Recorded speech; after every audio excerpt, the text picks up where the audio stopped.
ये मैच जल्दी करें, ये ना हो सके आपको टीम ही ना मिले।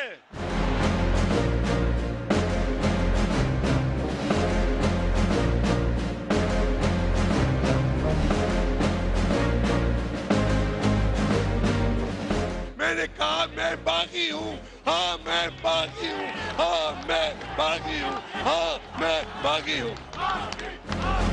क्या पाकिस्तान का एटमी प्रोग्राम और सोच उन हाथों में महफूज हो सकती है? जितनी मर्जी इमरान खान की चमचागिरी कर लो, कोई फायदा नहीं होगा। अस्सलाम वालेकुम नाज़रीन, मैं हूं फरिया इदरीस। एक तरफ इमरान खान विकेट्स गिराने की बातें कर रहे हैं तो कोई मैच फिक्सिंग की बातें कर रहा है, मगर अब से थोड़ी देर पहले वज़ीर आज़म पाकिस्तान ने एक इंतहाई अहम प्रेस कॉन्फ्रेंस की, उस पर भी बात होगी। Welcome to news speed.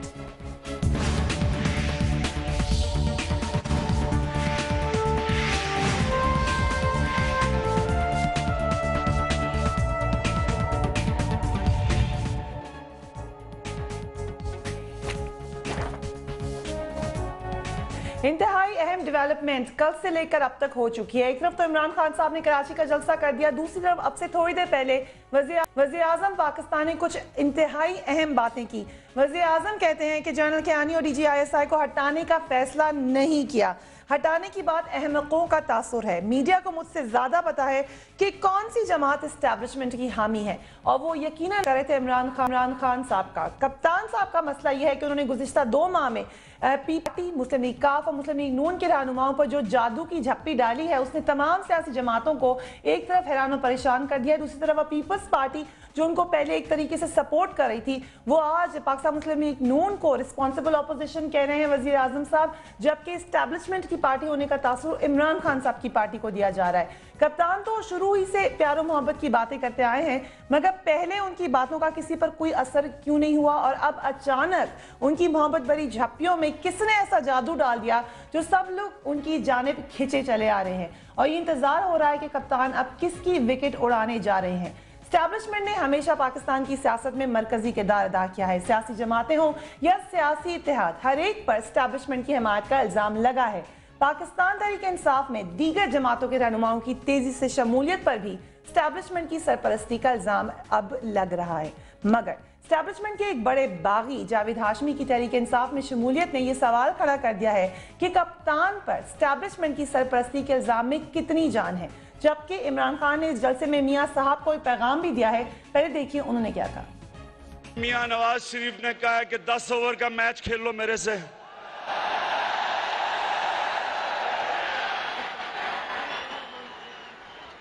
मियां साहब, ये मैच जरा जल्दी करें, ये मैच जल्दी करें, ये ना हो सके आपको टीम ही ना मिले। मैच तो मैं आसिफ जरदारी के साथ भी खेलना चाहता था, लेकिन वो रिटायर्ड हर्ट हो गए। तो क्या वजह है कि सूरत हाल ने पीपल्स पार्टी और मुस्लिम लीग नून के लिए खतरे की घंटी बजा दी है, और आज मियां नवाज शरीफ ने लाहौर में एक अहम इजलास की सदारत की, जिसमें नाराज कारकुनों को मनाने और तमाम अरकान असेंबली से मुलाकातों का फैसला किया गया, मगर कुछ हल्कों के मुताबिक ये फैसले करने में मियां नवाज शरीफ ने अब शायद देर कर दी है। अब तो हर तरफ यही सरगोशियां हैं कि अब कौन तहरीक इंसाफ में जाने वाला है। इस सिलसिले में पीपल्स पार्टी के रहनुमा मखदूम अमीन फहीम, नबील गबोल, जबकि मुस्लिम लीग नून के रहनुमा ख्वाजा साद रफीक तक का नाम लिया गया, जिसको उन्होंने डिनाई किया। अब नाम आ रहे हैं अयाज अमीर साहब, एहसन इकबाल, ज़हीन कादरी। इन तमाम लोगों के नाम क्या कोई फैला रहा है या कोई और वजह है? मुख्तलिफ हलकों से यह खबर भी आ रही है कि खैबर पख्तूनख्वा के वजीर आला अमीर हैदर होती और बलोचिस्तान के वजीर आला असलम रईसानी भी शायद कुछ अहम फैसले कर सकते हैं, जबकि ये भी कहा जा रहा है कि जावेद हाशमी की मुस्लिम लीग नून में शमूलियत के जरिए मुख्तलिफ हलकों ने मियां साहब, जिन्हें विकीलीक्स में खतरनाक सियासतदान करार दिया गया था, उन्हें यह पैगाम दिया है कि अगर वो ना माने तो उनकी टीम के 10 अहम रहनुमा भी उन्हें छोड़कर जा सकते हैं। जनवरी तक असेंबलियों से इस्तीफों की डेडलाइन भी दे दी गई है, जबकि जो निगरान हुकूमत बनेगी वो 90 दिन के बजाय 19 माह के लिए होगी। जबकि वज़ीर आज़म साहब ने भी आज इसका शायद इशारा किया, जो कहते हैं कि वो कौन लोग हैं जो समझते हैं कि 3 माह में आकर वो सब कुछ ठीक करके चले जाएंगे और वो मुल्क में सफाया करने के बाद ही शायद इंटरिम गवर्नमेंट नए इंतखाबात करवाएगी, अगर नए इंतखाबात हुए। जबकि आज वज़ीर आज़म गिलानी के मुल्क में फैलने वाले इस तासुर की तरदीद भी करनी पड़ी कि वो आर्मी चीफ और DGISI को बरतरफ करने वाले हैं। हो क्या रहा है इसके बारे में हमें सबसे बेहतर ही बता सकते हैं शेख रशीद साहब, president AML। Thank you and very warm welcome to news beat. Shafqat Mahmood साहब, secretary information PTI, and Marvi Memon साहिबा, फॉर्मर MNA हैं। A very warm welcome to all of you. Sheikh Rashid साहब, सबसे पहले तो अभी जो वज़ीर आज़म साहब ने थोड़ी देर पहले बयान दिया उसमें बहुत सारी अहम बातें हैं, खासकर से नवाज शरीफ को रिस्पॉन्सिबल अपोजिशन कहना और दूसरी पार्टी को एस्टेब्लिशमेंट की पार्टी कहना, क्या कह रहे हैं वो? देखिए, उन्होंने एक इम्पॉर्टेंट बात की है कि चीफ ऑफ आर्मी स्टाफ और जनरल पाशा जो है वो नहीं जा रहे। दोनों कॉन्स्टिट्यूशनल पोस्टें हैं, अगर ये इनको निकालते हैं तो फिर ये भी अगर ये पैनिक स्विच इस्तेमाल करते हैं तो थिंग विल बी डिफरेंट। लेकिन ना फौज आना चाहती है, ना फौज के कोई इरादे हैं मेरी इतलात के मुताबिक, ना उनको आना चाहिए। लेकिन मेमू गेट का फैसला चाहिए उनको, और ये जनरल कियानी का फैसला नहीं है, ये पाकिस्तान आर्म फोर्सेस का फैसला है, जिसको एफिडेविट के साथ जनरल कियानी साहब ने पेश किया है कि this is a conspiracy against the army and the national security, so it's not a easy thing. और आज भी वो कह रहे हैं उस केस को दोनों तरफ ये खेल रहे हैं। मैं मेमू गेट का फैसला देखता हूँ, फैसले अगर नहीं हुए तो खराबी होगी। ये सब वैसे टोपी ड्रामे जो कुछ कर रहे हैं कि मैं अब कह रहे हैं वो, मैंने सेक्रेटरी डिफेंस को कहा state with in state, secretary defence की तो अभी वर्दी की प्रेस ही नहीं खत्म हुई होगी आर्मी की, अभी तो कल तो वो आए हैं जैदी, जनरल जैदी मेरे महल्लेदार हैं साथ के महल्ले से, उसके बारे में कहते तो मैं समझता कि वो स्टेट विद इन स्टेट बन रहा था और उसके बारे में लोग बड़ी सारी बातें करने शुरू हो गए थे और काफ़ी उनकी स्टोरियाँ मंडी में आ गई हुई थी। अगर उनके बारे में कहते तो मैं बात मानता। ये नए जनरल तो मेरा ख्याल है अभी उन्हें रिटायर हुए ही चंद हफ्ते ही हुए होंगे, और उनके बारे में ये कहना कि उनको तो समझ नहीं होगी कि स्टेट विद इन स्टेट, वो तो नॉर्मल बिल्कुल स्टेट में फौजी हैं। और जहां तक ये कहना पाशा साहब का 2-3 महीने है उसकी सूरत हाल जब 2-3 महीने बाद होगी, और मैं 2-3 महीने काफी इंपॉर्टेंट है, मैं पहले दिनों से चला रहा हूं और सुप्रीम कोर्ट की तरफ लोग देख रहे हैं, कॉन्स्टिट्यूशनल सोल्यूशन वही है। लेकिन क्यों कहना पड़ा वज़ीर आज़म साहब को कि जनरल कियानी और DGISI को हटाने का फैसला नहीं किया? ये दोनों एक दूसरों की विजिलेंस कर रहे हैं। सिविल गवर्नमेंट आर्मी की विजिलेंस कर रही है, आर्मी इनकी विजिलेंस कर रही है, राइट। और दोनों की इतलात, दोनों के पास सिस्टम आगे हुए हैं, दोनों ने सिविल गवर्नमेंट के पास भी एक दूसरे की, ये प्रॉब्लम होती है फोन सुनने की या हालात देखने की, जो ये प्रॉब्लम पैदा हो गई थी जनरल आसिफ नवाज की भी नवाज शरीफ साहब के साथ।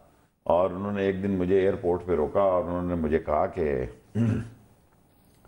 शेख साहब ये दिस, और मैंने नवाज शरीफ से कहा कि भी जनरल आसिफ नवाज इस किस्म की बातें कर रहे हैं और आप उन्होंने एक कमेटी बनाई, और मुझे अच्छा याद है सलमान फारूकी साहब अभी बैठे हुए हैं इस गवर्नमेंट में भी, तो सलमान फारूकी साहब कम्युनिकेशन में थे, तो उन्होंने मुझे कहा शेख साहब यहाँ किसके फ़ोन नहीं टेप होते, क्या मैं सेफ हूँ कि मेरे फ़ोन टेप नहीं होते?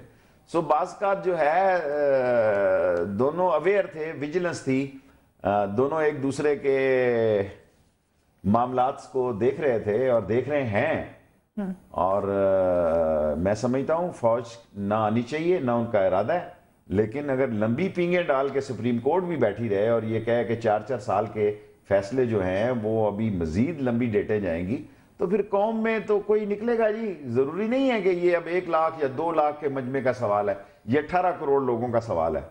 ये चंद शख्सियतों की सियासत नहीं है, ये 18 करोड़ बीमार, नाचार, मजलूम, गुनाहगार, अल्लाह ताला माफी दे, शायद सबसे बड़ा गुनाहगार मैं हूं, वो जो गुनाह की सजा भुगत रहे हैं इस डेमोक्रेसी को, चोर डेमोक्रेसी को वोट देके, दे हैव टू डिसाइड।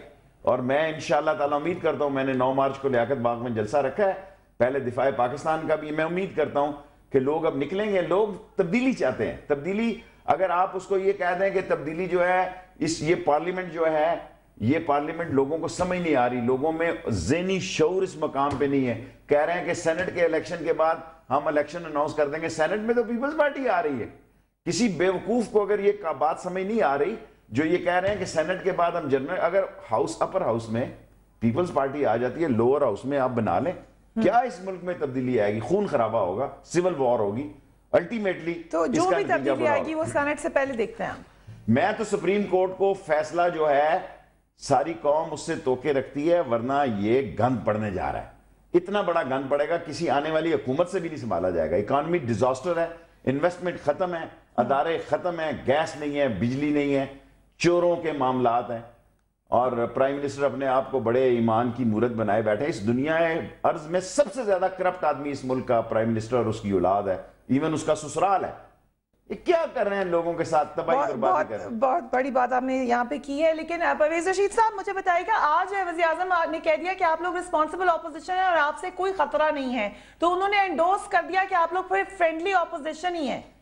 नहीं, ये वज़ीर आज़म साहब के तो मुख्तलिफ बयानात हैं, उनकी दूसरे बयानात भी हैं। और पिछले साल मोहतरमा बेनज़ीर भुट्टो की बरसी पे आसिफ जरदारी साहब ने जो तकरीर की थी जिसमें उन्होंने नवाज शरीफ साहब को क्रिटिसाइज किया और बहुत से ताने भी दिए, वो भी आपको याद होंगे। लेकिन ये अभी लेटेस्ट खबर बता रही हूँ आपको परवेज रशीद साहब, अभी उन्होंने प्रेस कॉन्फ्रेंस में ये बात कही है। वो वज़ीर आज़म साहब तो मुतज़ाद बयानात देने के माहिर हो चुके हैं ना।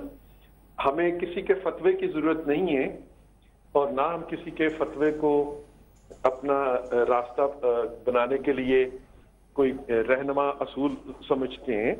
हम अपनी जिम्मेदारी पूरी करते हैं। वो जब हमें गालियां निकालते हैं तब भी हम अपना फर्ज पूरा करते हैं, और अगर कोई दूसरी बात करेंगे तो हम उनकी मदा पे खुश नहीं होते और उनकी कदा पे नाराज नहीं होते। अच्छा, यानी आपने उनको सीरियसली नहीं लिया, प्राइम मिनिस्टर को, पाकिस्तान के प्राइम मिनिस्टर को? जी, प्राइम मिनिस्टर साहब के बहुत से बयानात हैं दूसरों के बारे में भी जिनमें तजाद मौजूद होता है। अच्छा, यहाँ पे मैं शेख साहब आपसे क्विकली ऐड करवाना चाहूंगी, अभी कुछ दिन ही पहले उन्होंने कहा स्टेट विद इन स्टेट है, फिर इस बयान को भी उन्होंने ल्यूकवार्म कर दिया। तो फिर कैसे उन्होंने डिफेंस सेक्रेटरी पे इसलिए डाल दिया कि defence secretary is a very newcomer. अभी उसकी वर्दी में प्रेसिंग भी हाजिर सर्विस ड्यूटी की वर्दी लटक रही होगी उसके घर में। Is a new general, retired general in the defence. So उसको ये इस मुल्क में रवाज है, इस मुल्क में फैशन है, उस पर मलबा डाल दो। जो नया आदमी है वो नया जर्नैल था, उसको समझ नहीं है कि भाई उसको लेटर आया या नहीं आया। उसने जो है he was in command just few weeks before, उसको वहां लगा दिया। उसने अपने आर्मी चीफ को जो खत भेज दिया। बाबा, खत तो chief of the army staff ने, मुझे दुख होता है बहुत सारे लोगों के मामलात का, ये सिंपल केस नहीं है। ट्राई टू अंडरस्टैंड, मुल्क में तबाही आ जाएगी। ट्राई टू अंडरस्टैंड, ये 18 करोड़ लोग समझे कि मुल्क का चीफ ऑफ आर्मी स्टाफ कहता है कि ये कॉन्स्पिरेसी है मिलिट्री के खिलाफ। कैसे एक आदमी यूनिफॉर्म में ओथ लिए हुए उस हुकूमत के साथ, जमहूरियत के साथ खड़ा रहे? एक आदमी -25 में बैठा हुआ है, -25 में बैठा हुआ है, एक आदमी के घर लाश जाती है। क्या वो देख नहीं रहा मुल्क में करप्शन क्या है, चोर बाजारी क्या है, महंगाई क्या है, बिजली क्या है? रेलवे नहीं, पीआईए नहीं, ट्रांसपोर्ट नहीं, सिक्योरिटी नहीं, कोई नेशनल कॉन्सेप्ट नहीं। चोरों का जुमा बाजार लगा हुआ है। वजीरों के अकाउंटों से 10-10 करोड़ रुपए जा रहे हैं, उनको पता ही नहीं है। वजीरों के अकाउंट कहते हैं जी मैं 5 करोड़ रुपए। सर, लोग चेंज चाहते हैं। अगर ये सियासतदान ये समझते हैं कोई इस असम्बलियों की तरफ देख रहा है, कोई इस असम्बली की तरफ नहीं देख रहा। कोई इस जमहूरियत पे लोग लानत भेज रहे हैं जिस जमहूरियत में गरीब की आवाज नहीं। मजबूर है दुनिया में कि जमहूरियत जिंदा रहे। अगर किसी से पूछेंगे इस जमहूरियत की क्या औकात है, लोग कहेंगे यार हमें ये किसी आदमी को कहें कि इस जमहूरियत ने गरीब आदमी को क्या दिया। लेकिन हम सब मजबूर हैं चैनलों पे, दुनिया पे ये कहने के लिए जमहूरियत जिंदाबाद, जमहूरियत के बगैर मुल्क नहीं सकता। किसी ने रास्ता रोका तो हम दीवार बन जाएंगे। आप देखेंगे कि अगर लोगों की जख्मों पर मरहम नहीं रखा, इतने सारे रास्ते निकल जाएंगे, इतने सारे रास्ते निकल आएंगे कि लोगों को समझ नहीं आएगी कि दरिया कैसे बन गया। लोगों को समझ नहीं आएगी दरिया कैसे बनेगा। महमूद साहब, आज वज़ीर आज़म साहब ने आपकी जमात के हवाले से भी जवाब बड़ा इंटरेस्टिंग दिया। माजी में वो ये कहते रहे कि इमरान खान हमारा मसला नहीं है, वो सिर्फ पाकिस्तान मुस्लिम लीग नून का मसला है। आज उन्होंने कहा मीडिया हमें बताए कौन एस्टैब्लिशमेंट को सपोर्ट कर रहा है। आपकी तरफ इशारा कर रहे थे, वो कौन, किसको एस्टैब्लिशमेंट सपोर्ट कर रही है? वज़ीर आज़म साहब को भी हिद्दत या पंजाबी में कहते हैं सेक पहुंच गया है। कल जो जलसा हुआ है कराची में वो यहाँ अपनी कैबिनेट के साथ मौजूद थे। हो सकता है कि उन्होंने खुद भी गवर्नर हाउस की किसी खिड़की से देखा हो।